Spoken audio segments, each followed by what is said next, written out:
Udah ini? Oke, sekarang kita wawancara sama Jejak Si Gundul.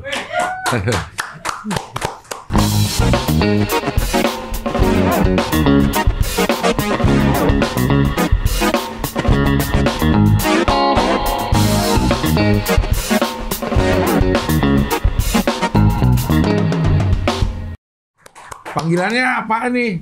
Panggilannya Gundul. Gugun apa? Ndul-dul? Gundul. Oh, Gundul. Bukan Gugun, bukan Dul-dul. Tapi kalau talent-talentku biasanya Ndul. Dul. Ya. Oke, jadi panggilnya akrabnya Ndul lah. Ya. Gitu. Bukannya Gun ya. Itu jejak petualang. Jejak Si Gundul udah berapa tahun ya? Jejak Si Gundul belum lama sih. Ini baru 16 tahun setengah. Ini tahun depan. Belum ada baru aja. 17 tahun. 16, acara TV tuh 2 tahun aja udah dibilang lama. Ini 16,5 tahun. Oh gitu ya? Iya. 16,5 tahun ya. Berarti tahun 2007. Iya, tahun 2007. Gokil. Gitu. Kalau secara episode udah berapa? Aduh, jangan ditanya kalau episode. Mohon maaf. Saya sendiri si pelaku nggak hafal. Tapi ini seminggu sekali. Awal seminggu sekali, kemudian seminggu 2 kali, sekarang tiap hari. Anjay. Taruh kata akhirnya nih 2 kali seminggu aja dulu kita hitung. 2 kali seminggu berarti setahun itu 104 episode. Dikali 16. 104 dikali 10 aja udah 1040. Gak habis-habis sama ininya ya, maksudnya idenya atau ininya tuh yang... Kalau idenya kita ngalir, tapi kalau cerita ya kita sama-sama dibangun di lokasi. Ya, gimmick-gimmicknya ya. Ya, cuma itu yang bikin gak habis-habis itu apa sih ininya? Ya jelas aku lah. Andre. Iya, selain lo nyendul, maksud gue, kok selalu ada yang dibahas karena memang alam begitu luasnya atau gimana sih? Jadi Jejak Si Gundul ini bercerita tentang aku nih ya. Oke. Karena awalnya jujur aku diminta untuk meng-host itu Jejak Petualang Survival. Oke. Cuman aku tolak. Oke. Karena prediksiku nih survival tuh nggak akan lama. Oke. Karena aku sendiri seorang survivor kan. Kita survival dimanapun kita cuma ngomong masalah bikin shelter atau tempat penginapan atau bivak. Kemudian cari air, cari makan. Iya. Nah dimanapun tempat itu sama ngomong itu aja. Iya. Jadi walaupun Indonesia luas, itu akan mentok nanti boring. Karena bikin shelter itu kita bermain dengan barang mati. Hostnya lebih harus aktif, atraktif lah. Cari air juga bermain dengan barang mati. Iya. Cari makanan itu kebagi 2. Botani praktis dan zoologi praktis. Botani praktis cari makan dengan tumbuh-tumbuhan. Ya. Nah kalau zoologi dengan binatang. Ya. Cuma bagaimanapun kan emang Indonesia tuh binatangnya banyak banget. Tapi belum ada yang punya remote binatang. Artinya? Artinya kalau kita mau main binatang nih, nyetingnya ngaturnya setengah mati. Jing. Betul ya. Jadi akhirnya akan bermain reptil lagi yang pergerakannya itu nggak terlalu cepat banget. Ya. Begitu mamalia, begitu kita taruh, bus hilang. Ya. Dan begitulah makanya saya usulkan, udah kehidupan saya aja yang backpacker, kita kesana kesini melakukan apapun dan kita akan berkembang kemanapun. Kita mau main di kota oke, main survival di hutan oke, mau naik gunung oke, apapun. Jadi ya puji Tuhan bisa berkembang sampai saat ini. Bahkan waktu itu kita kehabisan ide, saya usulkan untuk kita masuk ke kuliner. Oke. Awalnya saya diketawain sama produser. Gundul Petualang main kuliner. Aduh. Lu gila ya? Saya bilang gini, enggak bos, enggak gitu.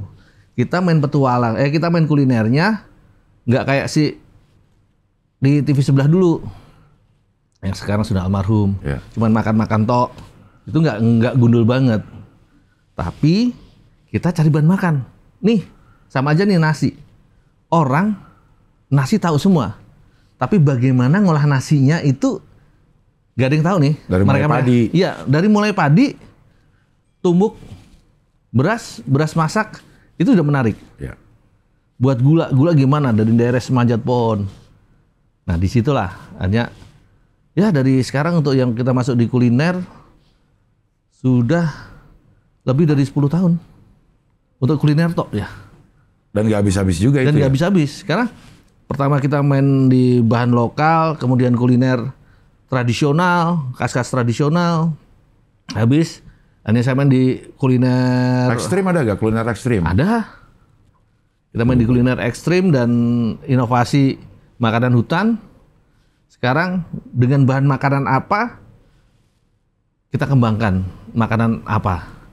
Jadi akhirnya kita juga ngangkat UMKM. Ya. Gitu. Ya. Nah, tadi lu bilang dulu lu sebenarnya backpacker. Ya. Backpacker itu apa sih maksudnya? Backpacker itu, Profesi atau itu hobi atau apa sih? backpacker itu pengembara. Jadi dibilang profesi bukan, tapi hobi. Saya seorang petualang, pengembara. Dari kecil ya saya sudah mulai backpackeran, mulai mengembara dari satu daerah ke daerah yang lain. Dapat uangnya dari mana? Maksudnya kalau itu bukan profesi ya, terus Ya. melakukan backpacker kan harus ada biayanya juga. Saat itu membiayai sebelum di TV ya. Ya. Saat itu membiayai kegiatan backpackernya itu dari Nah, justru di sinilah seninya. Backpacker itu satu hobi ya. ya. Tapi bagaimana kita bisa survive, itu seninya. Jadi kita bisa berpindah ke satu tempat hanya dengan modal jempol. Ya. Maksudnya ada pickup, ada truk, ada Berhenti. ya. Pas berhenti dia ngasih kelingking, kalah loh. Jadi itu sebelum di TV dilakukan itu? Iya. Dari umur? Saya dari kelas 2 naik kelas 3. SMA? Jadi, SD. Anjay, kemana backpackeran kemana lu Dul? Saya SD pertama kali saya berjalan itu dari Metro Lampung ke Jogja. Asal dari Lampung? Ya, rumah saya Lampung. Sampai saat ini masih ada nih rumah Lampung? Masih. Oke. Jadi waktu itu tuh, waktu saya naik kelas 2 ke kelas 3, ada insiden nih. Jadi anak kepala sekolah kan tahu sendiri, songongnya kayak begitu. Ya. Namanya anak-anak, kita berantem. Dia kalah, saya gebukin bocor palanya. Ngadu ke bapak. Nah, saya dapat hukuman. Karena tradisi keluarga kita nih, kalau liburan mesti ke Jogja nih. Mereka liburan lah ke Jogja. Kakak-kakak saya semua diajak. Keluarga saya diajak. Saya ditinggal dihukum. Karena hukuman ini? Ya. Hukuman berantem?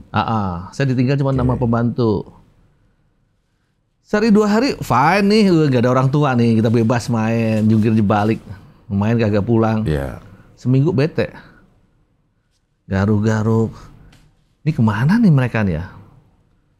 Akhirnya Jogja. Nyusul lah Ke Jogja? ke Jogja. Kelas 2 atau kelas 3 SD? Iya. Berarti kan awal-awal 80-an ini. Tahun 80. Iya, Kalau tahun dilihat 80. dari lahirnya ya. Ya. Anak SD ke Jogja tahun 80-an. Dan Naik apaan? zaman itu belum ada bus yang langsungan. Jadi masih Terus putus-putus. ngecer gitu ya? Ya, dari Metro ke Tegineneng, dari Tegineneng ke Rajabasah, dari Rajabasah ke Bakahuni, Bakahuni nyebrang pakai kapal, dari Merak terus ke Jakarta, Jakarta baru Jogja. Modal gini juga semua tuh? Enggak. Oh enggak. Itu nggak modal begini. Iya. Jadi waktu itu kan ya almarhum bokap kan, bapak itu punya kebun cengkeh. Oke. Jadi seringkali kita ikut panen, Ya. ikut panen sendiri, jemur di atas genteng sebagai tabungan. Oke. Dijual. Gitu, dijual. Jadi punya tabungan uang. Oke. Untuk berangkat. Sampai Jogja? Sampai Jogja nggak punya alamat, waktu itu juga belum ada telepon. Kan? Iyalah tahun 80-an telepon umum juga masih jarang. Ya cuma jalan. Sampai Jogja, sampai terminal, cuma jalan. Ingat, oh di sini pernah ini, pernah lewat sini. Jalan lagi. Oh sini, kira-kira mana ya kan? Sampai akhirnya puji Tuhan ketemu sampai rumah. Orang tua kaget semua. Lah iyalah Dul. Loh, kok Gimana? Orang kelas 2. Terus gue sekarang ngeliat anak gue kelas 5 yang masih pitik banget. Ini kelas 2. Gue malah jadi orang tua malah gue marahin itu. ya saat itu saya nggak dimarahin karena Terkabur di lagi Jogja. malah ke Surabaya Iya. lagi ya. Tapi begitu pulang sampai di Lampung, udah punggung ini garis biru semua. Pakai Biasa. gesper biasa atau pakai Rotan. apa? Oh, rotan. Biasa, makanan kita kan rotan. Iya. Umur-umur segitu sih kita seumuran ya. Jadi kayaknya memang cara mendidik anak masih seperti Iya, itu ya. Masih seperti itu. Iya. Tapi itu keren sih. Ada efek jerah ada ya. Enggak, jadi anak-anak orang-orang seumuran kita nggak manja Iya, betul. Ya. dan tahan sakit. Iya. Gebuk nggak apa-apa lah. Gitu. Udah biasa gue. Udah biasa. Iya. Kelas 2 tuh. Iya. Sekarang yang paling diingat lagi. Setelah itu pergi kemana? Setelah itu waktu Sorry itu sebentar. Ya. Begitu dalam perjalanannya tuh proses sampai Jogja, lo tuh menikmati atau gimana dulu apa?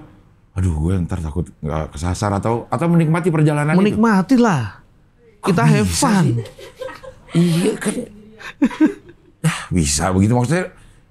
Pasti nyelinap dong di kapal feri misalnya gitu. Ini bapak lu mana lu sendirian? Nggak, kapal feri kita nggak beli tiket. Ini Nggak juga. naik aja langsung jalan aja. Kan di feri itu kan banyak tuh anak-anak kecil tuh Iya. yang pada nyebur ke laut. Iya, bocah koin. Bocah kita koin. lempar koin dia masuk. Iya, kita naik kan dikira juga bocah koin. Oh, iya. Itu. Iya. Oke, habis itu kemana lagi? Setelah itu kalau zaman saya kecil sih ya masih jalan-jalan sekitar Lampung. Oke. Karena kalau keluar kota belum berani. Karena kalau yang pertama tadi itu karena ada tujuannya nih. Iya. Sedangkan tujuan yang lain belum tahu. Oke. Nah ini cuman sekitar Lampung aja. Oh, iya. Namun mulai backpacker terus bertualang secara resmi gitu. Itu pas kapan? SMP. Oh lo masih SMP juga. Kemana SMP? SMP itu karena saya sekolah itu di Jogja. Sama saudara yang kemarin di 7 itu? Beda lagi? Beda lagi. Jadi kakak saya udah di Jogja dulu. Oke. Udah di Jogja dulu, SMA dia di Jogja. Saya daripada sendirian kan, saya juga mau. Saya SMP ke Jogja. Jadi lulus SD, SMP saya ke Jogja. Nah di situ kan kita bagai burung lepas dalam sangkar nih. Iya. Gak ada orang tua, ada rumah. Ya, kita cuma nama kakak-kakak doang. Hanya itu dari Jogja. Dengar-dengar teman-teman, wah naik gunung asik, ikut naik gunung. SMP tuh? SMP. Oke. Terus pengen ke Gunung Slamet Purwokerto, nggak punya duit, baru jempol lagi. Udah mulai jempol tuh mulai SMP. Terus, tuh. Oke. Ke Surabaya nih ada pertandingan sepak bola. Waktu itu saya masih kelas 1 nih. Itu lucu. Ya lucu-lucu keren sih. Ada pertandingan sepak bola di Surabaya. Waktu itu PSIM Jogja kan saya. Musuh saya lupa musuhnya. Berangkatlah ke Surabaya. Nggak punya duit. Modal jempol lagi. Iya. Ke Surabaya. Itu nonton sepak bola. Kita nggak beli tiket. Gimana masuknya? Kan zaman segitu tuh. Anak kecil masih nggak dianggap kan. Iya. Jadi beli tiket 1 bisa masuk 2 orang dengan anak kecil. Iya betul. Daripada orang tua, Pak ikut nonton ya Pak ya. Lu siapa tadi gituin lah sama orang kan? Udah Pak ikut nonton doang. Yaudah ikut nonton. Cuman saking asiknya 3 hari cing di Surabaya. Bolanya juga 3 hari? Iya. Jadi PSIM musuh siapa, terus besoknya musuh siapa lagi gitu kan. Oh kayak turnamen gitu lah ya? Iya, turnamen gitu kan. Iya. 3 hari gak pulang. Nah, itulah kakak saya kan bingung. Teleponlah orang tua. Orang tua telepon kepala sekolah. Saya 3 hari pulang. Gua dipanggil kepala sekolah. Panggil kepala sekolah. Dapat hukuman. Diskors. 3 hari gak masuk. Tanya kemana aja. Surabaya. Masa Surabaya? Sama siapa? Sendirian nonton bola. Akhirnya diskor. Ya selamat Pak. Loh kok selamat? Iya saya bisa main lagi. Iya. Malah ke Kalimantan habis itu pas lagi diskors ya. Iya. Kalau kayak gitu makan gimana tuh? Kalau masalah makan itu yang sampai sekarang ini jadi anunya jejak si gundul. Ah. Jadi ikonnya jejak si gundul. Ada yang bisa saya bantu? Jadi kita ya mau nggak mau ya kita bukan pengemis. Ya. Nggak kayak anak zaman sekarang. Ya. Kita mau makan ya kita kerja. Apapun pekerjaannya. Apapun pekerjaan. Ke pasar lah bantu mak-mak belanjaan berat. Dibawain ya. Kita bawain. Ya dapat Rp1, Rp2 buat makan. Oh ya. Itu. Tapi pernah nggak makan dalam sejarah backpackeran gitu, akhirnya nggak ada makanan, nggak ada duit? Ya pernah juga sih. Tapi kita fine. Karena apa? Yang saya pakai adalah prinsip orang Jawa. Apa itu? Dapat rezeki sedikit disyukurin. Dapat rezeki banyak lebih disyukurin. Nggak dapat, oh ya berarti Tuhan suruh kita tirakat. Jadi semua kondisi ada nilai positifnya. Iya. Ya. Sekarang kalau kita bersungut-sungut, akhirnya kita cuma maling, nyolong. Iya, lapar tetap. Lapar tetap. Iya. Digebukin orang iya. Iya, betul juga sih. Iya. SMP udah ke situ tuh, SMA. Wah, SMA tuh paling keren. Apa? Ngapain? Pernah dengar Gunung Leuser?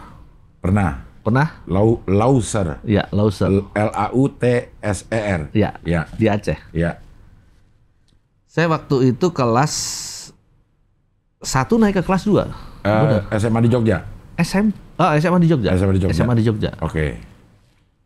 SMP saya sudah SMA kelas 1 pertama saya sudah bikin heboh teman-teman SMA dan kota Jogja karena saya hilang 2 hari di gunung di Merapi.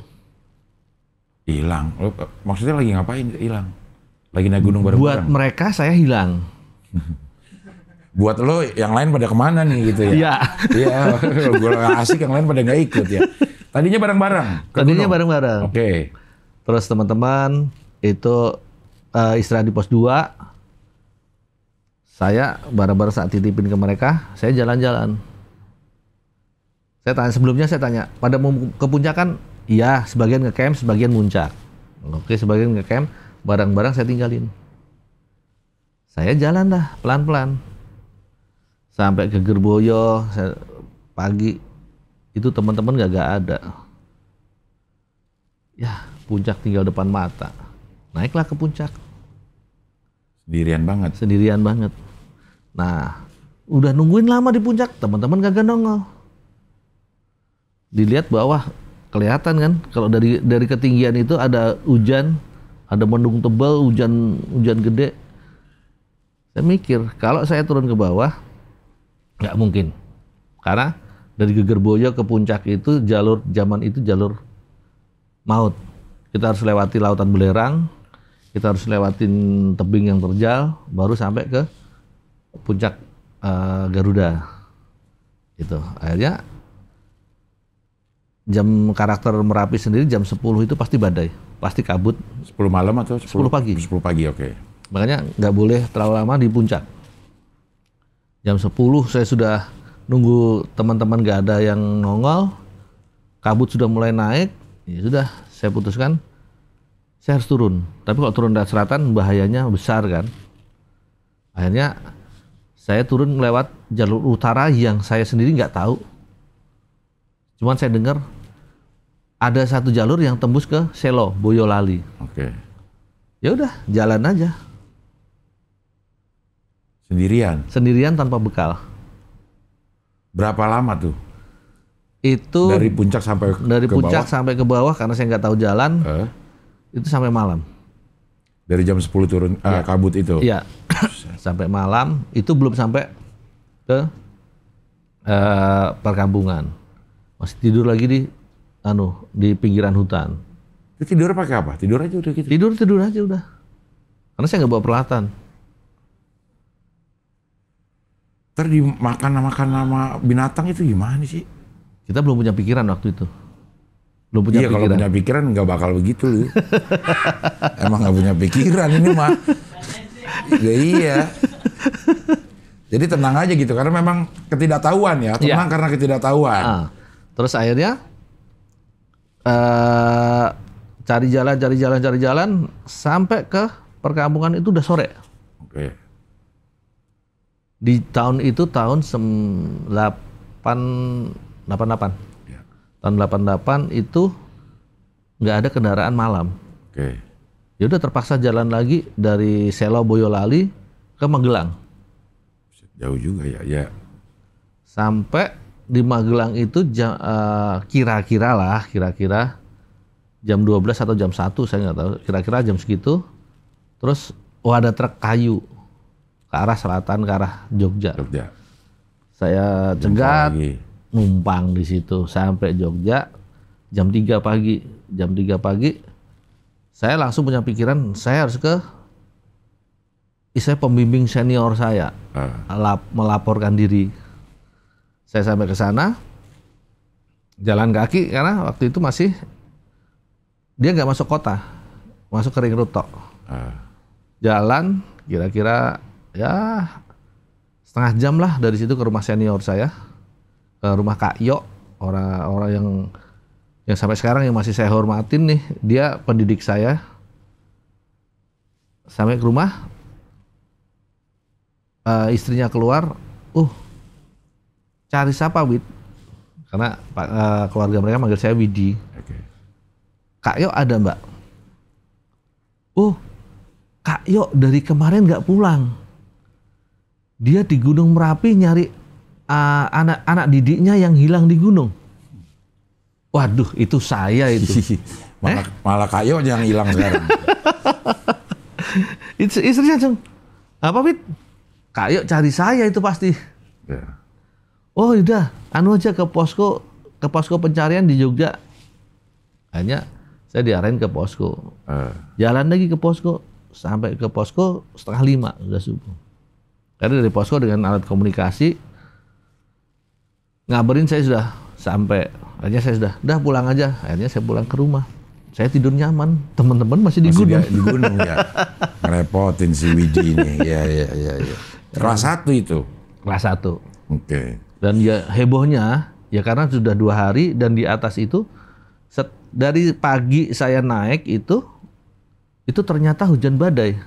Oke. Yang di sisi selatan, yang saya tidak lihat, yang saya hanya lihat awan gelap tadi itu, awan hitam, itu ternyata hujan badai. Makanya akhirnya mereka teman-teman nggak mampu nyari, mereka lapor ke SAR. Dicari sampai malam itu nggak dapat, makanya hari kedua dicarinya nggak dapat. Kondisi hujan badai itu teman-teman semua pada nangis, tempat tidur sudah dikasih jari, sudah disiapin bunga-bunga. Kayak kalau ketemu juga udah mayat nih orang gitu. Iya, ini mayat ini pasti.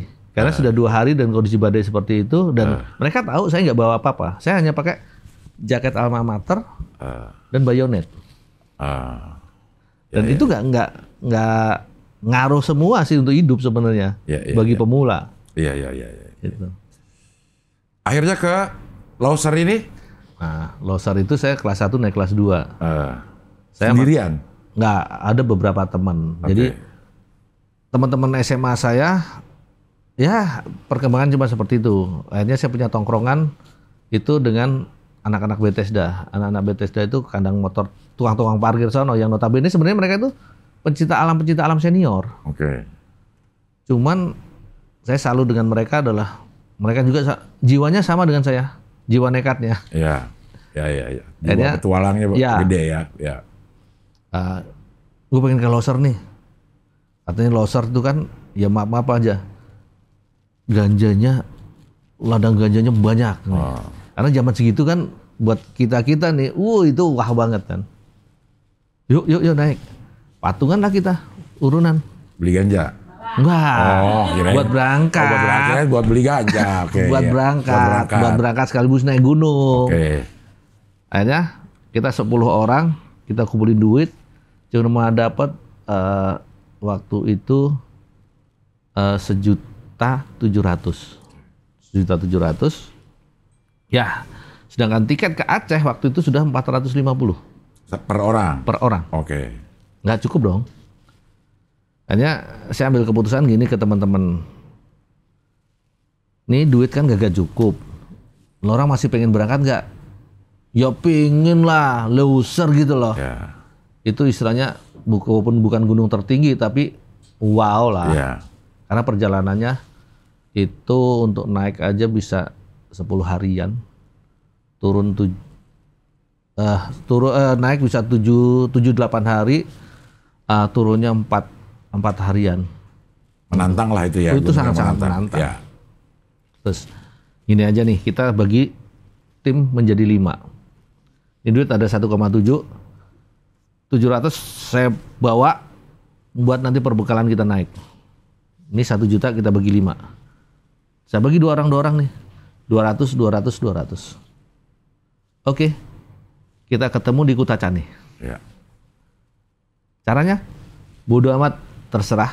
Ketemu di mana itu? Kita ketemu di Kutacani. Kutacani itu di? Aceh. Oh di Aceh. 200.000. 200.000 untuk 2 orang. Oke. Akhirnya deal. Ya, ada yang naik kereta, ngebegal kereta. Saya ada yang naik kereta di atap. Ya. Ada yang naik kereta. Ya, gimana caranya lah. Ada yang naik truk. Akhirnya kita sampai di sana semua. Cuman hanya kumpul setelah 1 minggu. Saya nunggu 1 minggu ya. Nunggu 1 minggu perjalanan kita sendiri 5-6 hari. Saya nunggu 1 minggu, tim baru kumpul. Karena berarti orang pertama? Saya orang pertama. Sampai di Kutacani saya orang pertama. Berdua? Tim pertama, berdua. Tim pertama, ya. Karena teman-teman masih belum ngerti bahwa kalau dari Lampung tuh ternyata ada kereta ke arah barat. Kereta batu bara. Ya. Jadi mereka tetap ngandelin bus, truk. Ya. Sedangkan saya beruntung aja sih sebenarnya. Karena saya pernah di Lampung. Jadi tahu medannya. Jadi lah. tahu. Ya. Itulah. Bisa numpang sampai ke waktu itu ke Jambi, ke Riau. Ya ke Riau. Jambi akhirnya nggak begitu. Jadi pakai truknya nggak begitu lama. Nah terus kita bagi tim lagi 2. Karena naik loser itu harus terbagi 2 tim. Zaman dulu. Kalau sekarang sudah ada porter. Oke. Dulu itu jadi tim inti dan tim pendukung. Tim pendukung naik dulu dengan bawa perbekalan lebih. Terus sampai di 3/4 jalur kita gali lubang. Timbun perbekalan. Terus baru turun. Turun lagi. Karena itu nimbun perbekalan buat tim inti. Ya. Nah, tim inti berangkat dengan perbekalan full.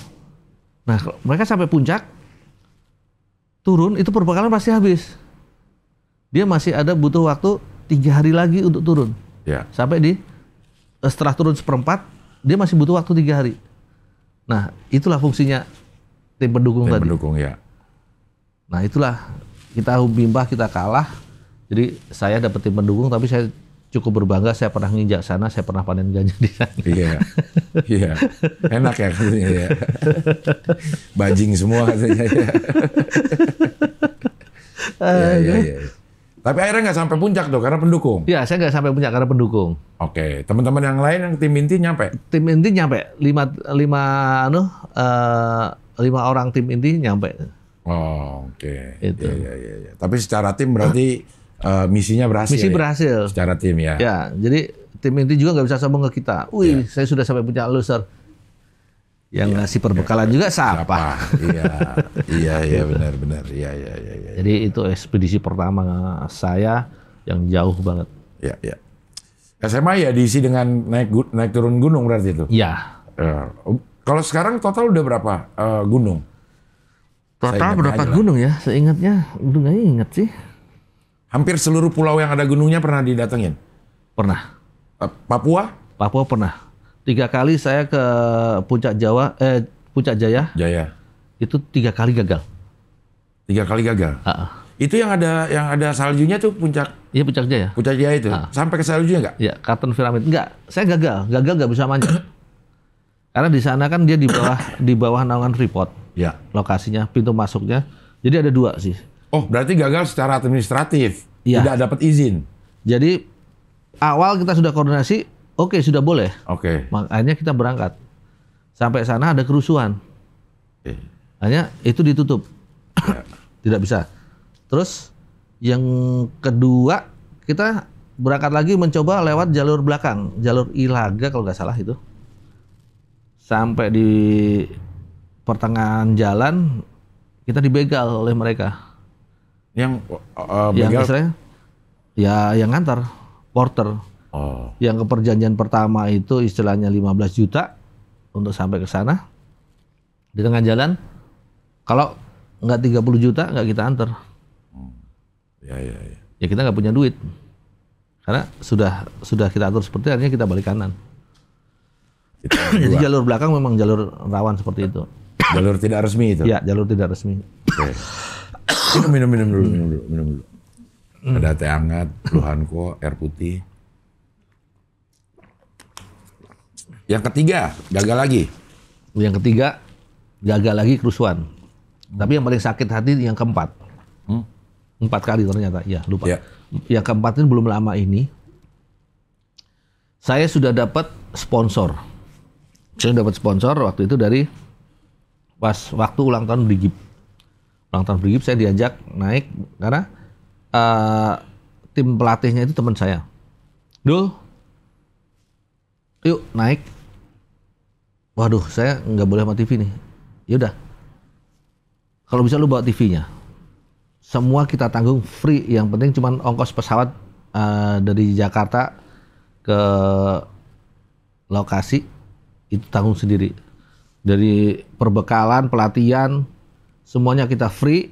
Dan kalau mau bikin episode yang lain, kita backup, kita bantu. Seneng dong. Saya ajuin ke kantor. Tim saya nggak ada yang berani. Kameramen saya nggak deh. Reporter nggak deh. Tim saya nggak ada yang berani. Akhirnya mental. Tahu nggak Cing? Yang berangkat tim apa? Tim apa? PPC. PPC itu? Para petualang cantik. Sakit hati nggak? Kita nih yang petualang banget nih. Sampai ngecas, sampai ngiler-ngiler naik ke karton piramid. Ya. Nggak boleh. Yang diberangkatkan dari stasiun PPC. Para petualang cantik. Alasannya? Ah itu nggak tahu. Maksudnya si krunya juga berani akhirnya? Ya tim mereka berani. Walaupun mereka keluarin modal lebih besar. Ya. Karena untuk pelatihan mereka harus bayar kalau nggak salah itu 50 juta. Oke. Sedangkan saya gratis. Gratis semua. Semua gratis free. Kita mau nambah episode di sana, mau masak di gunung kayak boleh. Ya. Nggak dikasih izin. Ya, ya. Wah, akhirnya si PPC sampai nggak?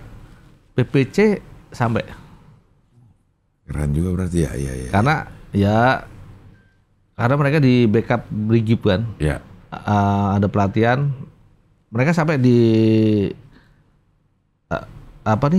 areal salju tapi nggak sampai puncak. Nggak sampai puncak, tapi salju udah ada. Salju sudah ada. Oke, berarti hampir semua gunung di Indonesia ini udah pernah ya, Dul? Ya, hampir semua. Hampir semua. Nah, terus kuliah apa? Kuliah saya pernah kuliah di Duta Wacana Fakultas Biologi. Oke, biologi memang senang biologi atau kayaknya pas nih kalau biologi ilmu-ilmu. Sebenarnya nggak senang sih, cuman ya waktu itu pola pikir kita yang realis aja sih. Oke. Jadi kalau fakultas-fakultas yang lain kan, umpamanya nih yang ngitung-ngitung duit ini. Akuntansi, dia ngitung-ngitung duit banyak, nggak ada duitnya. Iya, duit orang lagi. Iya, duitnya orang. Iya. Dengan biologi tapi ngitung duit sendiri. Iya, iya. Terus kalau mau kedokteran, ya kita realis saja. Ya. Kita nggak punya duit. Mahal. Betul. Mahal. Ya. Nah, kalau arsitek juga mahal, nggak Ya. ada duit. Nah, kalau biologi ini nih yang paling murah nih. Karena apa? Kalau kita butuh praktikum, ya kita bisa cari sendiri. Ya. Itu. Jadi orientasi saya waktu itu cuma itu aja. Ya. Kalau tahun 16 tahun, berarti sekitar tahun 2007 masuk ke TV kan? 2005 sebenarnya saya 2005 masuk ke TV. malah, 2005 masuk ke TV. Itu awal seorang TV ketemu Ada si Gundul nih yang bisa itu apa ininya? Kesempatan dalam kesempatan apa itu? Sebenarnya jalan Tuhan aja sih. Ya. Jadi waktu itu saya seorang ahli reptil, ahli ular. Oke. Nah ini dapat pengetahuan ular ini dari otodidak aja? Otodidak. Oke ya. Otodidak, dan awalnya sih saya belajar dari almarhum guru saya, Mas Jamjuri. Ya. Jadi ini cerita dari saya kemah, dapat ular, mau tak matiin, jangan dibunuh, ular nggak apa-apa. Dari situ penasaran. Akhirnya saya dibawa ke almarhum guru saya, Pak Jamjuri. Dia sering isi materi, akhirnya saya ngikut, dan akhirnya kita berkembang bareng, dan akhirnya, lu nulis buku deh, kita berkembang bareng, karena dia sudah basicnya sebenarnya bukan di dia memang orang IKIP, tapi basicnya bukan di biologi itu kan. Akhirnya saya berkembang bareng dengan beliau. Kemudian saya juga kenal dengan Pak Min. Pak Min itu seorang pemburu ular, dan saya belajar dari situ bagaimana teknik pengobatan dan sebagainya. Akhirnya saya ngisi materi nih. Saya sebagai instruktur di SMP, SMA, bahkan di Mapala. Cuman waktu itu saya seorang diri. Selain Pak Jam dia punya pasar sendiri, saya punya market sendiri, capek. Akhirnya saya ngeracun teman-teman pramuka. Saya ajarin mereka, akhirnya saya bentuk tim. Waktu itu Siok Pramuka Ular Yogyakarta.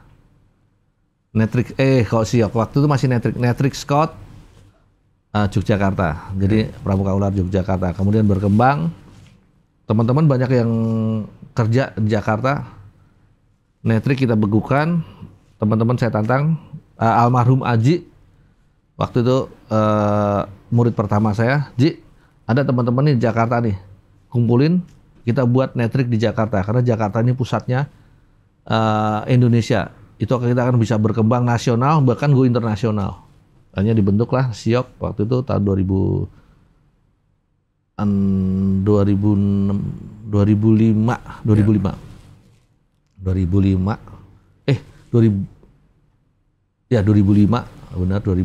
Siok dibentuk di Jakarta. Akhirnya kita punya website, kita berkembang di Jakarta awalnya, dan ada stasiun TV waktu itu mau buat program kayak Rob Bradle gitu loh, yang mainan ular-ular, mainan reptil. Mereka searching, muncul nama organisasi kita. Mereka telepon, ngomong butuh tim ahli untuk ular. Mampu nggak? Ya, saya jawab waktu itu lebih dari mampu. Nah dari situlah dibuat program petualangan liar pertama 2005. Petualangan liar, kemudian petualangan liar, kita masih di belakang layar, kita main ular-ularnya. Nah dari petualangan liar ini, tim dan orang-orang TV nih, mereka ngeliat kehidupan saya, mereka salut. Karena sebelum kita dapat artisnya ular nih, ular atau binatang, mereka belum bisa syuting. Jadi setelah makan siang jam 7, jam 8 selesai, saya pamitan masuk hutan. Untuk nyari ular? Untuk cari ular. Kemana tuh? Ke hutan sekitar. Itu kalau lokasi di mana waktu syutingnya itu? Di Jakarta? Syuting ke daerah-daerah. Oh, ke daerah-daerah, oke. Kita umpamanya syuting di Bandung, ya sekitar, saya pamit ke hutan sekitar sana. Syuting di Garut, hutan sekitar sana. Syuting di Lampung, hutan sekitar sana. Nyari ular berarti ularnya itu memang ular yang artisnya itu artis baru gitu ya? Iya, artis bukan baru. Artis yang disiapin. Bukan. Gitu kan? Belum, buset, nangkep. Maksud gue, orang kan menghindari ada ular ya, ini dia malah nyari ya. Maksudnya, emang ada tempat spesifik yang, wah ini tempatnya ular nih? Sebenarnya sih ada. Jadi ular itu suka tempat-tempat yang lembab. Tempat-tempat pinggir sungai itu adalah tempatnya ular. Terus habitat-habitat yang lembab itu tempatnya ular. Jadi ya saya bukan peneliti secara resmi, tapi saya juga peneliti praktisi ular. Jadi saya tahu habitat mereka. Saya juga ngerti tentang spesies, perilaku mereka hidup.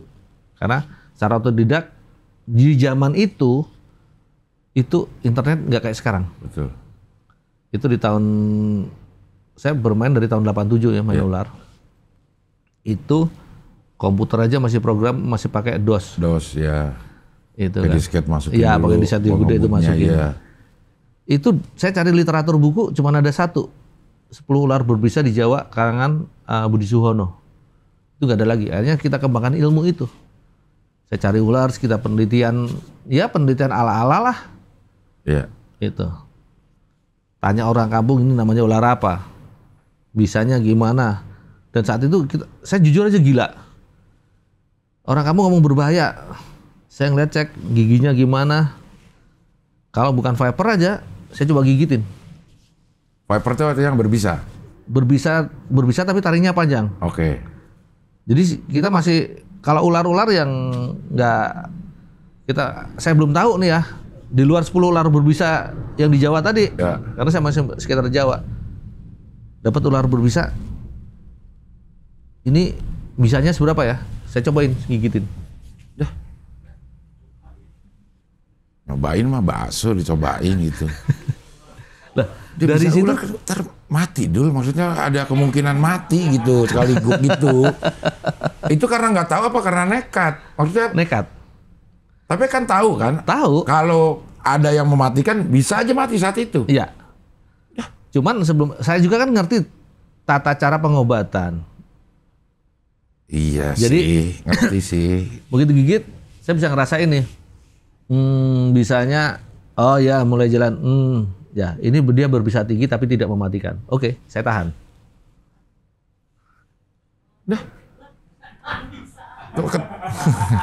Maksudnya tahu nih, oh ini tinggi tapi nggak mematikan itu dari mana? Dari reaksi bisa yang menjalar itu. Berasa nih sebenarnya Berasa. kita nih. Karena saya sering tergigit kan. Oke. Jadi reaksi bisa yang masuk itu, kemudian menjalar itu, rasa panasnya, rasa daya serangnya itu bisa kita rasakan. Beda-beda. Satu jenis ular yang sama punya kemampuan mematikan yang sama atau berbeda-beda Kalau juga? jenis ular sama semuanya. Umpamanya nih, kobra. Kobra ya. Kobra kita gigitin nih. Ah. Oh, mematikan nih. Gua nggak kuat. Udah, kita keluarin sebagian bisanya dulu. Caranya? Ya, bekas gigitan, kita robek insisi, rendam air panas, sebagian darah kita keluarin. Di insisinya dibius dulu gak? Enggak. Buset, lu mah emang gila itu. Bukannya nekat, itu gokil. Nah, Udah digituin aja sakit, ya kan? Digigitnya aja nih sakitnya. Belum ngomong bisa nih ya. Digigit, tok, gitu kan sakit. lupa tadi, di yang pertama tadi. Apa? Itulah kehebatan anak-anak di angkatan kita. Oh, gara-gara sering digigit Tahan sakit ya. Iya. Oke, itunya tahan deh. Tapi di insisinya ini loh. Dalam keadaan tidak dibius, nggak di... Pilihannya cuma satu. Mau hidup Atau mau mati. atau mau mati. Ya kalau mau hidup kan harusnya nggak usah catokin. Nah, sekarang gini. Iya. Jujur, orang-orang ngomong saya, ini orang gila ini. Iya. Cuma permasalahannya kalau tidak ada orang gila. Ini ular sekarang nih, nggak kayak beda, nggak kayak sekarang ini. Ular dulu. Ular zaman dulu orang ketemu ular pasti digebuk mati. Oh, oke ya. Sekarang saya punya obsesi mengubah paradigma masyarakat yang salah tentang ular. Dan yang sekarang ya puji Tuhan dari Sabang sampai Merauke reptiler sudah berkembang. Komunitas reptil banyak banget ya. Komunitas reptil banyak banget. Betul. Yang itu menandakan bahwa paradigma mereka sudah berubah nih. Yang dulu ular itu mematikan, ketemu gebuk. Ya. Sekarang mereka sudah ngeliat, weh ternyata ada yang eksotik. Ya. Dulu ular dianggap hama ya. Iya. Bukan nama, musuh. Musuh yang harus Musuh yang harus dibantai. Iya. Bahkan, ya mohon maaf, ada sebagian orang ular itu jelmaan setan. Iya. Yang memang harus dihabisin. Iya, betul. Itu loh. Tapi dengan berkembangnya, mohon maaf, bukan sombong. Pengetahuan saya, yang saya tularkan ke mereka-mereka bisa ngerti. Oke, iya. Sekarang ular bahkan banyak mereka-mereka yang masuk ke pelestarian. Mereka masuk ke breeding. Breeding Mereka itu kayak peternak Ya, beranakin lah gitu ya. Oke. Mereka masuk ke penelitian. Zaman dulu peneliti kita tentang ular bisa dihitung dengan jari satu tangan. Sekarang sudah mulai banyak. Karena banyak manfaat juga dari Iya. ular ya, bisanya ya. Bisanya itu bisa dipakai untuk pengobatan juga. Iya, iya, iya. Itulah. Ya, akhirnya pengetahuan tentang reptil, khususnya ular, udah tidak sesederhana kalau ada lihat ular sekarang matiin. Ya. Matiin. Bahkan sekarang kita ngelihat butuh ular apa sih? Kita tinggal ketik nama, udah muncul. Nah, ini yang bikin pertama sistem itu dia datang ke saya. Saya pengen skripsi, bisa nggak bantu? Lu orang informatika, lu minta bimbingan skripsi ke aku. Oh, dia orang informatika? Iya. Oke. Ini Om, ini kan Om ngerti tentang ular nih. Sekarang apa aja sih yang bisa untuk membedakan ular ini nih? Jadi dia minta data ke saya. Akhirnya dia buat satu sistem lah. Ya. Yang saya keywordnya apa nih? Apa kepala gini itu akan muncul gini. Akan muncul ya. Ya. Nama akan muncul. Jadi seperti kayak itu. Katalog berarti ya. Kayak katalog ular gitu ya. Ya. Itu. Dan teman saya yang sudah bertahun-tahun nggak lulus, skripsinya ditolak-tolak. Akhirnya udah nggak usah macam-macam, anak biologi juga nih. Ya. Lo penelitian tentang ular, pasti dosen lo ACC. Karena nggak ada yang tahu. Jarang banget ya. Ya. Akhirnya dia penelitian tentang ular, dia minta saya untuk dampingin. Dan saya kenalin ke teman-teman saya kenalin ke guru saya. Dan saya kenalin ke rekanan saya untuk yang peneliti. Dia penelitian tentang ular. Judul skripsinya di ACC. Semua ACC. Dan waktu dia pendadaran, ya karena sama-sama satu kampus, saya diundang dosen-dosennya untuk mendampingi penguji. Padahal kuliah nggak kelar. Kuliah nggak kelar saya. Oke. Tapi ada 5 orang ya sekarang ini yang lulus. Karena dia skripsinya saya bimbing. Ya. Itu karena otodidak itu. Karena otodidak. Kecintaan total ya. Iya. Total ya. Nah kalau ngomongin ular, sebenarnya yang kemarin-kemarin ya 2 atau 3 tahun yang lalu deh, ada yang di Jakarta atau di Depok tuh yang tiba-tiba ada ular banyak yang masuk ke rumah orang. Itu apa sih ini fenomena apa sih itu? Jadi gini, ular itu ada di sekitar kita. Memang ular itu adalah binatang liar yang hidup di sekitar kita. Nah, Jakarta ini dulunya apa sih?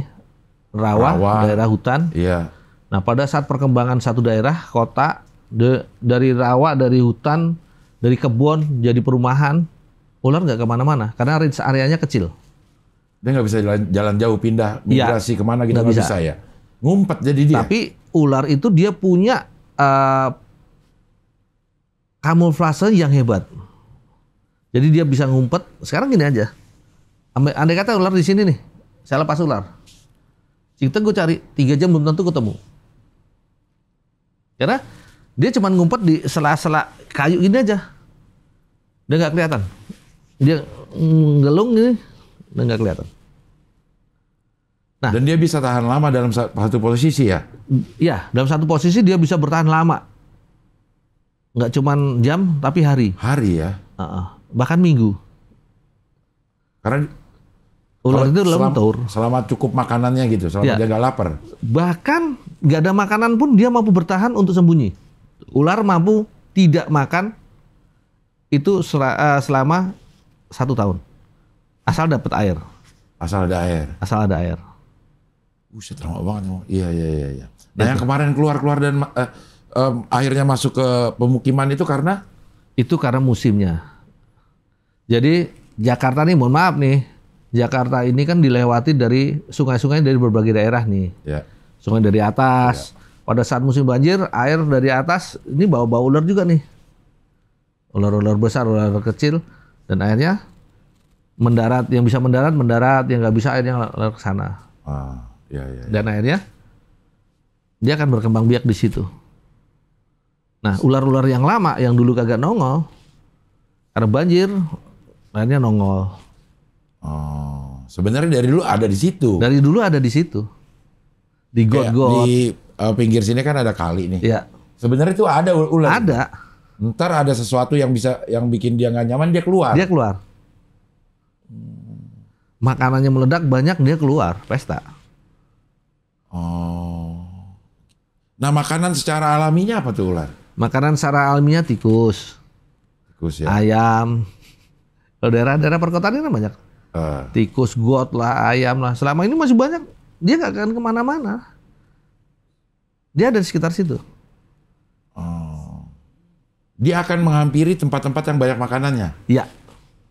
Misalnya kayak ada lubang tikus, sarang tikus nih. Dia kan tuh pindah di situ. Dari situ dia akan ke arah situ atau kayak buaya yang nunggu dia itu. Dia ke arah situ. Oh, dia berburu. nyamperin. Ya, ular itu berburu. Ular berburu. Ular itu berburu.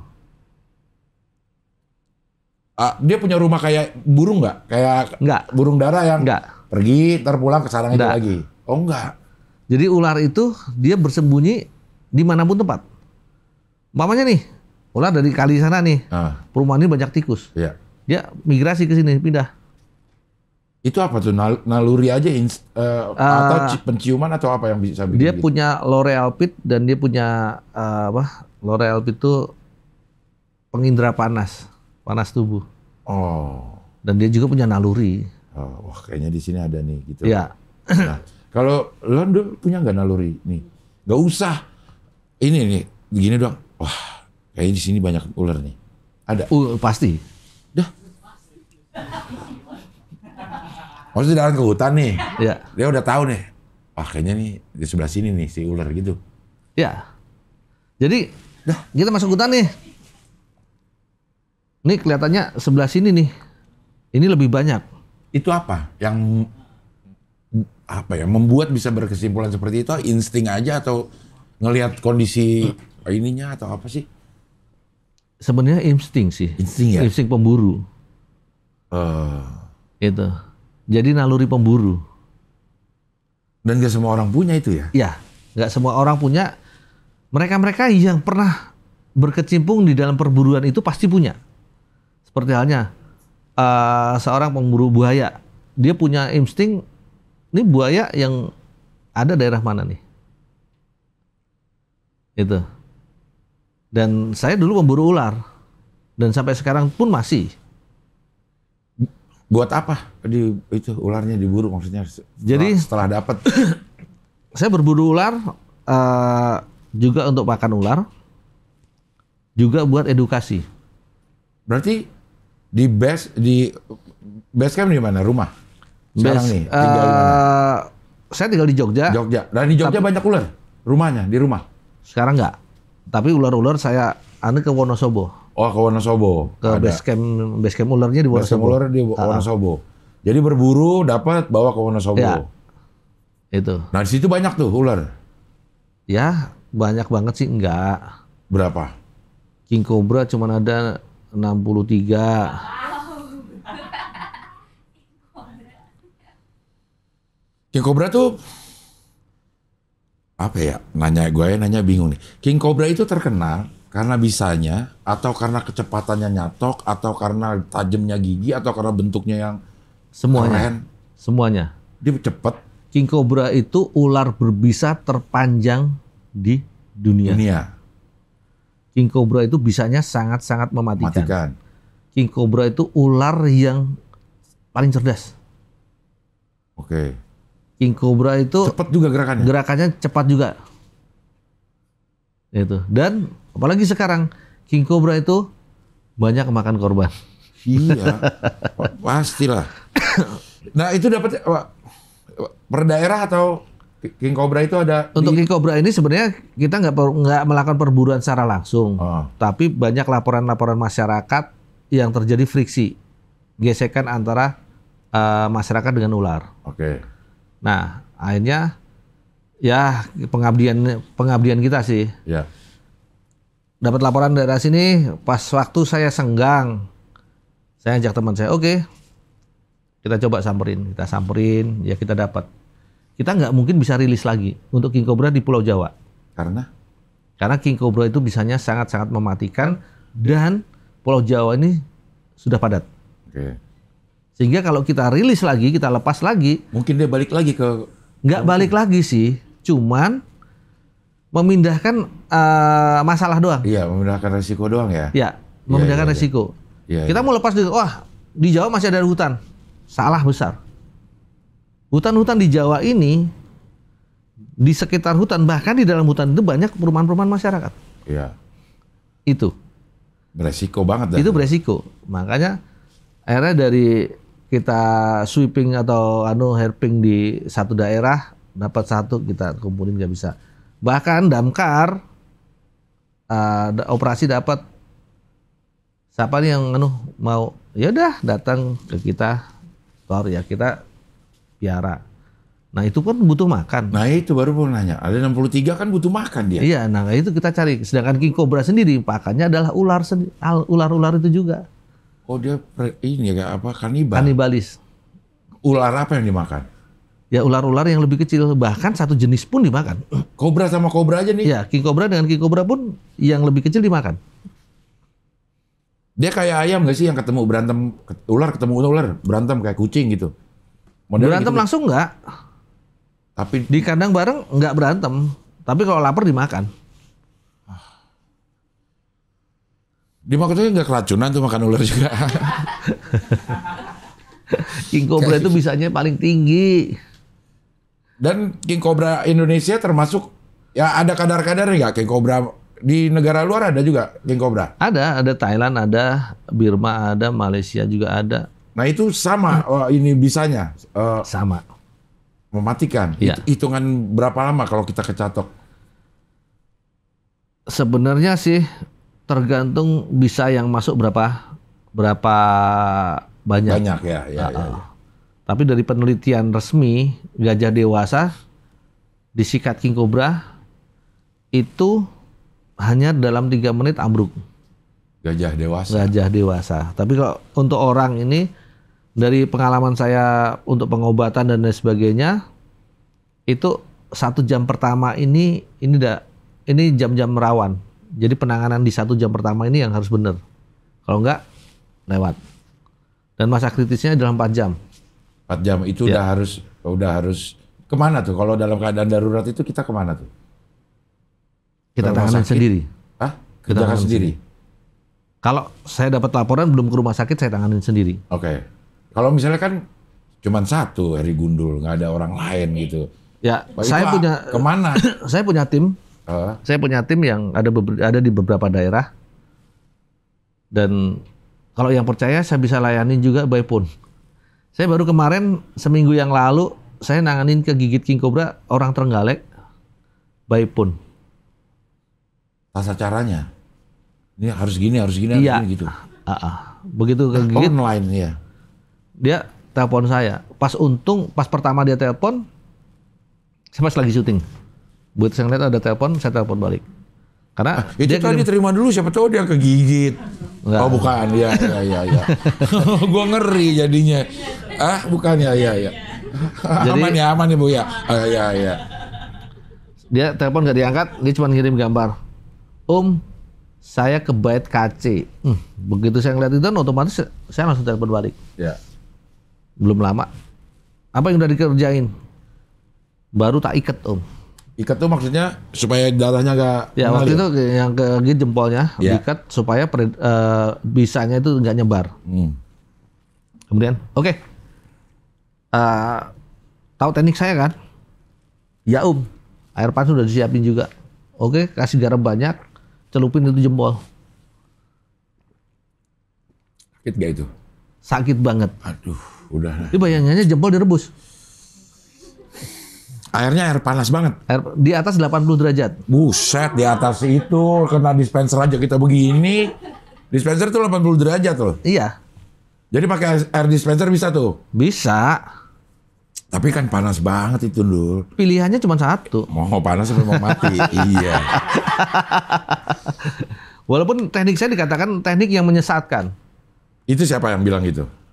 Adalah seorang pakar kesehatan di Indonesia juga Iya. yang menangani snake bite. Oke. Tapi teknik saya sudah menyelamatkan banyak jiwa. Jadi mau menyesatkan monggo mereka nilai saya seperti apa. Yang jelas saya menilai beliau mainnya kurang jauh, itu aja. Iya. Karena teknik itu banyak cara. Ya kalau misalnya secara ini buat masyarakat ya misalnya ya, tidak punya koneksi ke tim-tim yang seperti ini, itu ke rumah sakit harusnya di rumah sakit akan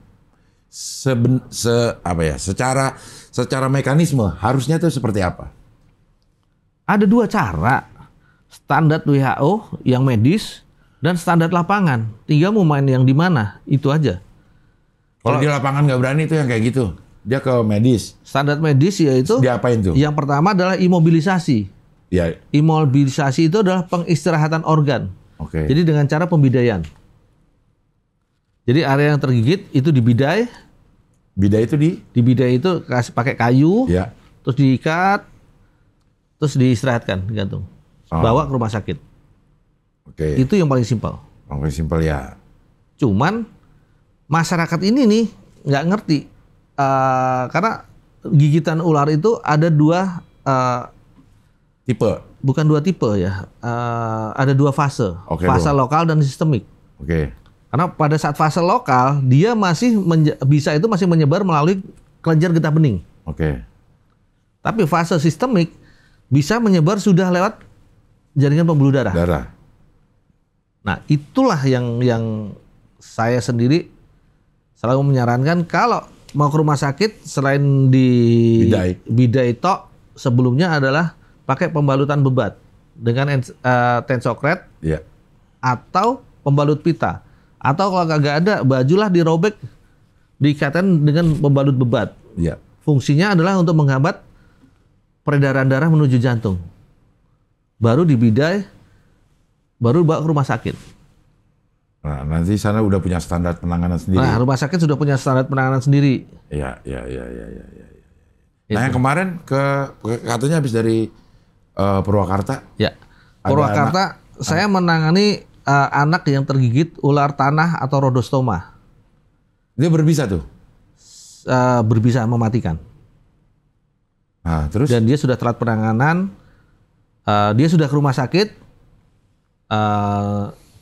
Di rumah sakit karena itu sudah parah.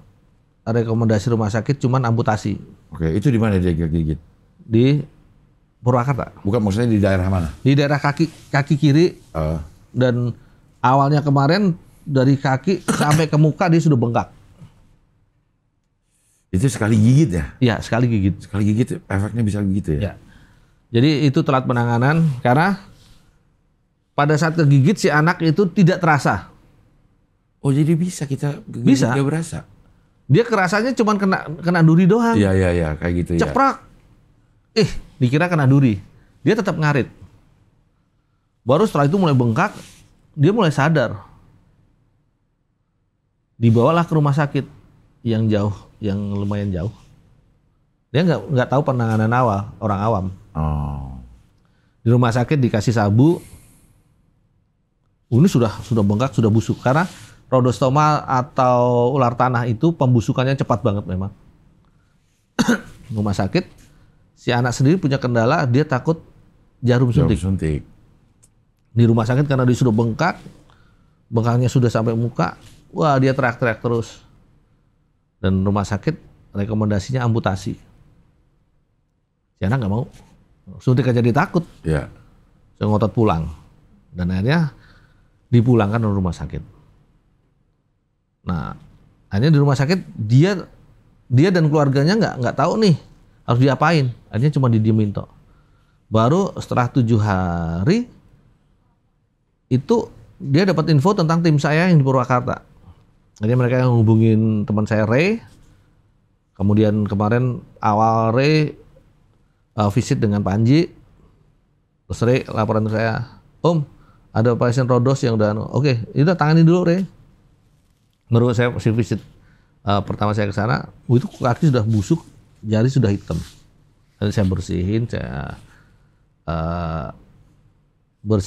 obatin, bongkar operasi manual. Operasi tanpa obat bius. Dia udah kebal itu, udah mati rasa. Yang jaringan mati rasa.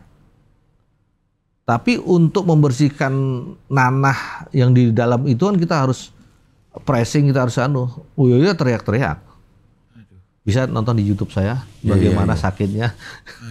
Karena di YouTube saya tanpa sensor.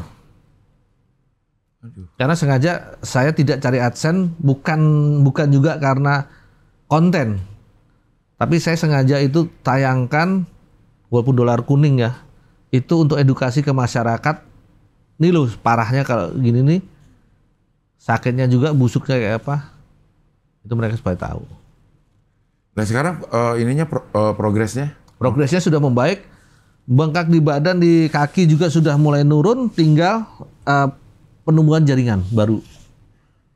Oh. Bengkak muka udah hilang? Sudah hilang bengkak di muka, di badan semua sudah turun. Gerak udah bisa? Gerak sudah bisa. Yang kemarin saya datang itu kaki sudah nggak bisa gerak. Kaki sudah bengkok gini. Itu kalau diteruskan itu akan pengerutan otot. Iya. Nah kemarin saya paksa, saya paksa kemarin ini harus gerak. Walaupun gerak begitu sakit, ya dia teriak-teriak, bodo amat. Saya kasih pengertian, ini kalau tidak dilatih, nggak dipaksa, ini akan bengkok terus, nggak akan bisa jalan. Akhirnya keluarganya juga ngerti, dia ngebantu, jadi bisa agak lurus. Yang sekarang dia sudah bisa lurus. 80% sudah kondisi sudah bagus. Sekarang pemulihan nih? Tinggal pemulihan, masih kakinya sebagian masih ada busuknya, itu terapi pelan-pelan sih. Iya. Tapi jaringan-jaringan yang ada sudah masih jaringan hidup. Iya. Itunya bisanya tuh udah hilang tuh kalau kayak gitu. Bisanya sudah. Bisanya ini efek dari bisanya ini. Efek dari bisanya sudah hilang. Oh. Iya. Itu. Ih, ngeri juga ya kalau kayak gitu ya. Berarti penanganan pertama kita kalau digigit ular tuh dibebet gitu dulu, dibebet sampai misalnya kita kegigit di sini, kita bebet di sini atau di semuanya. Ya minimal sih di sendi ini, dari sendi ke atas. Dari ke atas ya. Ya. Tapi kalau mau maksimal gigit sini yang jari ini aja sih. Dibebat gitu ya, sekencang mungkin. Atau ya sekencang mungkin, nggak apa-apa, asal dengan pembalutan bebat sekencang mungkin, dia tidak merusak saraf dan Iya. Asal bukan turniket. Ya. Itu dia tuh. Ya.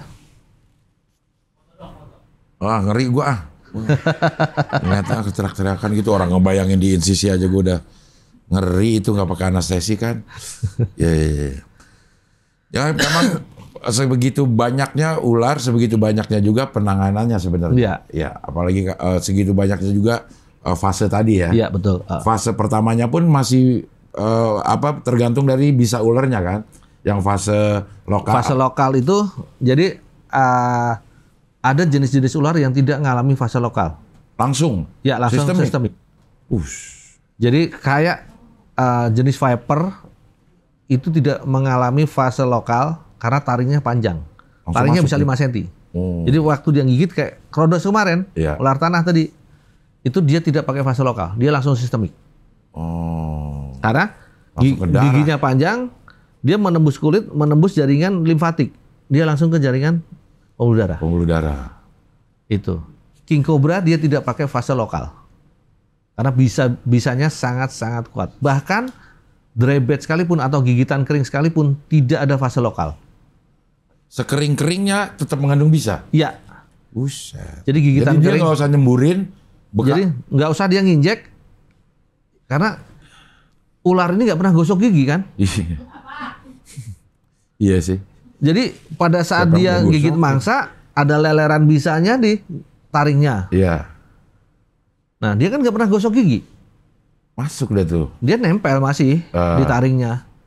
Pada saat dia gigit kita nih, walaupun dia nggak nginjek bisanya, bisa yang menempel-nempel itu berpengaruh.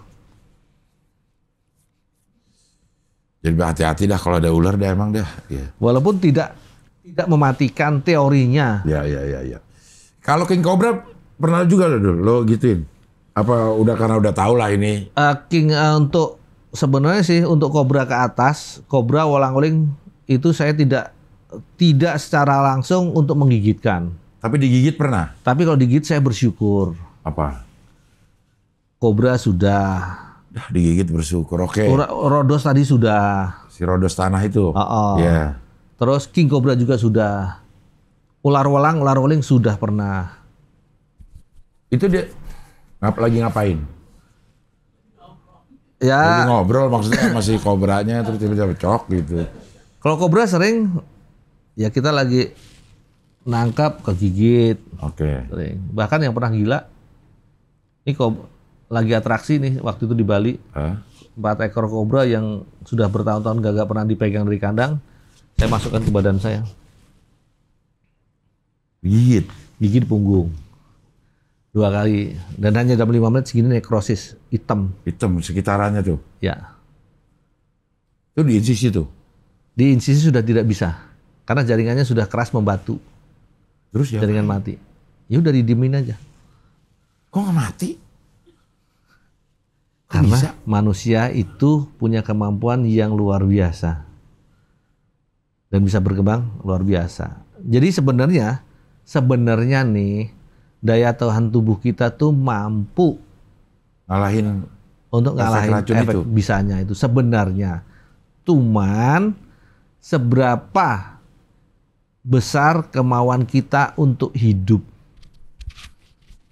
Sebenarnya itu. Semua orang mau hidup dulu. Maksudnya. Enggak. Salah. Kalau semua orang mau hidup enggak. Banyak orang berani mati. Tapi nggak semua orang berani hidup ya. Iya benar. Jadi dengan sakit yang teramat sangat banyak orang yang sudah menyerah. Oke. Itu. Kalau kita nggak menyerah mungkin tubuh memerintahkan untuk memerangi sih. Iya. Oh. Itu loh. Oh iya. Tapi begitu kita nyerah, udahlah. Ya sudah. Karena semua metabolisme tubuh ini diatur oleh otak. Otak akan memerintahkan ke seluruh saraf, ke seluruh jaringan, ke seluruh sel bahkan. Tapi mah orang-orang itu aja itu mah gue sih. Kayak kalau gue, aduh. Ini tanpa digigit kobra, tanpa obat, saya nggak mati. Bukannya. Ya, maksudnya nggak semua orang bisa kayak lo kali dulu. Ya memang itu butuh latihan yang panjang. Uset latihan gigit ular, gue nggak ikut dah latihan. Bukan latihan gigit ular, latihan berpola positif, berpola pikir positif. Itunya bisa dilatih. Ya, itu bisa dilatih karena ada seorang pakar yang mengatakan the power of mind. Oke, kekuatan dari pikiran. Tapi memang karena memang jejak lo ke awal dari kelas 2 itu jejaknya jejak survivor ya. Iya. Jadi mungkin udah sistemnya udah terbangun sendiri di tubuh. Ya. Begitu ada sesuatu ya gue survive aja dulu. Harus hidup. Itu bisa diterapkan di semua lini kehidupan sebenarnya ya? Bisa, iya. Nggak cuma gigit ular, kita lagi ada ketimpa kesusahan apa, kita lawan dengan the power of mind itu. Sama halnya, sakit, susah, senang, itu diatur oleh otak. Iya, betul. Seperti contoh nih, kita ada masalah apapun berat, mau kita habis ditipu orang miliaran lah, kita kepikiran terus. Begitu teman datang, ikut aku yuk, kenapa? Have fun lah.